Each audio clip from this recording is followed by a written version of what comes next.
Okay guys, ngwaye ikaze kuri channel yanjye ya Totekiki. Nizere ko umeze neza ko ukurikirana aka kana. Nkuko bisanzwe rero ngira ngo urabona yuko ahangaha ndi muri platform nziza cyane. Nta gishoro usabwa ndetse waba ubishaka ukanashora, ariko si ngombwa. Ngiye kwereka uburyo iyi staking ikora, USD staking ngiye kwereka uburyo ikoramo. Nkuko uri kubibona rero ahangaha ningukiye hano investor wallet in USDT, total staked in USDT, commission wallet, ngira ngo urabibona na in USDT. Yego gusobanura utu tuntu. Ahangaha rero ukimara kwiyandikisha link urasanga muri comment, nibwo niho urasanga link yo kwiyandikisha. Nkuko bisanzwe rero nuza ahangaha urahasanga uburyo bwa staking. Wowe ushiraho amadolari, ngira ngo urabona yuko aya madolari 2 kugera kuri 6 baguhereza 1% buri munsi. Ahangaha kuva kuri 6 kugera kuri 30 baguhereza ahangaha ku munsi. Nubwo buryo iyi platform ikoramo. Niyo ngiye kwereka uburyo wakora staking ukajya ubikuza buri munsi kandi utashoye. Nkuko bisanzwe rero uraza ahangaha kuri reward task. Numara kuza ahangaha kuri reward task urasangaho aya matask uyakore.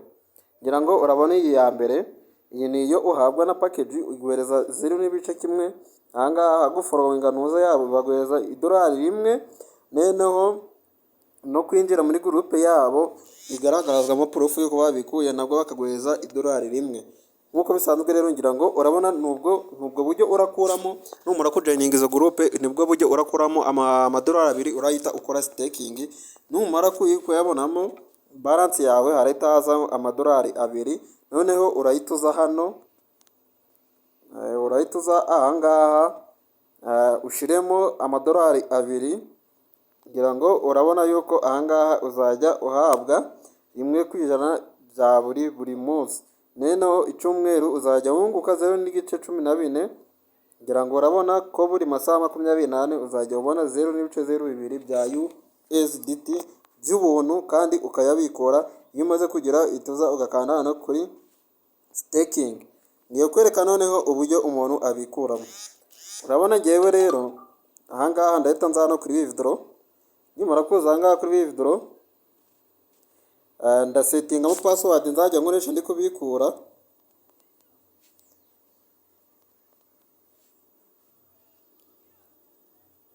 Nimara gusetingamo password. Okay guys, nimara kubisetingamo ngira ngo urabona yuko namaze kwishyiramo neza. Igomba kuba ikomeye irimo imibare ndetse n'akantu k'inyuguti kugira ngo bize hano mu catse bakwemere. Leta nza nkande confirm. Nimara gukanda confirm ngira ngo urabona kuri balance yanjye naya ngaya mfiteho. Niyo ngiye kubikuza nkoresheje BEP20. Ahangaha ndashiramo address, ahangaha nshiremo amount nshaka kubikuza. Ngira ngo ubona yuko minimum ari 0.01.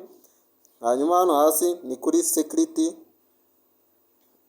Ahangaha ni security password. Ya password tumaze gucreatinga mu kanya yo kubikuza ubundi tukanda confirm.